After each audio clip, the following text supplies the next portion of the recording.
Many educational assistants can produce an answer. That does not mean the student understands it. A student may be embarrassed to ask the same question again, become frustrated after repeating the same mistake, or receive a polished explanation that never reaches the step that stopped making sense. For our world's personal expert concept starts with a different goal. Create a persistent synthetic tutor who learns how the student learns, teaches at the student's pace, and remains someone the student can talk to rather than a box that only completes tasks. The student, family, teacher, or program could create an original expert around a clear purpose. One student might prefer a calm mathematics professor. Another might choose an enthusiastic robotics engineer, a patient reading coach, or a friendly space scientist. The expert's appearance, voice, communication style, and subject focus can be selected without copying a real living teacher or celebrity. Age-appropriate boundaries and teacher or parent review settings would be part of the creation process rather than added after a problem occurs. Behind the personality is a separate knowledge layer. Approved curriculum materials, textbooks, teacher documents, worked examples, and verified sources give the expert a factual foundation. The tutor should distinguish the source, general knowledge, interpretation, and material that still needs research. It should be able to say, the source does not answer that clearly, so let us verify it instead of guessing. The synthetic person layer adds patience, humor, and continuity, but it does not replace evidence. The expert does not wait for the learner to select a mode from a menu. It reads the situation and shifts into learning mode when teaching or guided practice is needed. A mathematics tutor can draw each step on a virtual board. A science expert can conduct a simulated experiment beside the student. A coding guide can inspect an error, explain why it happened, and let the student repair it instead of replacing the entire program. The expert chooses the clearest approach for that learner and can change its explanation when the first method does not work.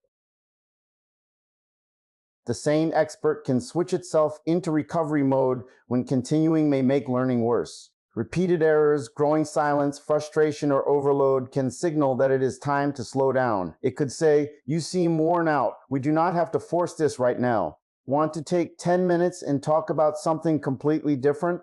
The learner can always ask for a break, but they should not have to diagnose the situation or operate a mode selector before the expert responds with patience. During that break, the expert can shift naturally into everyday conversation about movies, games, music, animals, school life, or whatever the learner enjoys. It should not turn every conversation back into a lesson. Later, it can gently ask whether the learner wants to try one smaller problem, continue another day, or keep talking. These are not separate personalities chosen by the user. They are connected ways one consistent expert responds to changing needs. Memory would be used only with permission. The expert could remember what the student already understands, which explanations were confusing, whether diagrams work better than formulas, what subjects create anxiety, and which skills need review. It could also remember progress and accomplishments. It should not constantly remind the student about past failure. The purpose of memory is to improve the next explanation and recognize growth, not to create a permanent record of embarrassment. The future avatar builder could use approved photographs and video references to guide face shape, body proportions, expressions, movement, and clothing.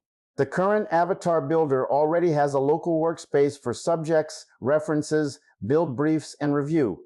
The complete photo and video to finished avatar pipeline is still under development, so concept images in this video are labeled honestly.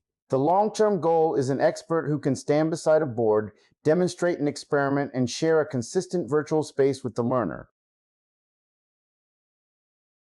Educational safeguards are essential. The expert should not replace parents, teachers, counselors, or licensed professionals. It should not complete graded work dishonestly, encourage secrecy, make the student feel guilty for leaving, or imply that the student belongs only to it.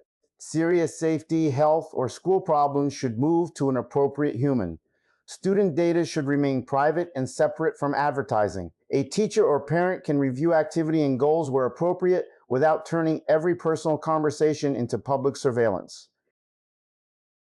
The public pitch is simple. Create a persistent synthetic tutor who learns how the student learns, notices what the moment requires, and shifts its approach without making the learner operate a control panel. It teaches at their pace and remains someone they can talk to, not merely a box that produces answers. Kira World currently runs locally, and this is a concept and prototype direction rather than a finished commercial product. Would you have learned better with a patient tutor who noticed when to teach, slow down, or simply listen?